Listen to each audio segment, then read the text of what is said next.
Te? Ate? Oh, ano na naman yun, utoy? Te, may ano ka? Tinda kang ice tubig.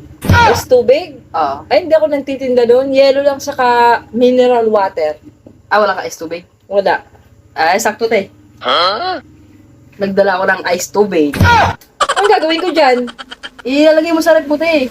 Tapos Tapos, pag may bibili, iipunin mo. Tapos pag naubos, ibigay mo sa akin yung bayad.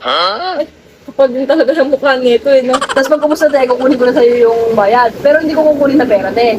Red doors ang kukunin ko sa'yo tuwing gabi. Tapos pabalitan ko, magre-refill ulit ako ng bago. Ang tindi talaga ng kapal ng mukha nito. Grabe ka naman, te. Naalala mo ba yung sabi mo sa akin nun, te? Maghanap buhay ako. Ito na yun, te. Oo, sinabi ko nga. Pero, magpapalagay ka sa harap ko, tapos itatabi ko? Oo, te. Ikaw nagkikayat sa akin maghanap buhay, eh. Tado pala talaga to eh, no? Ano, te?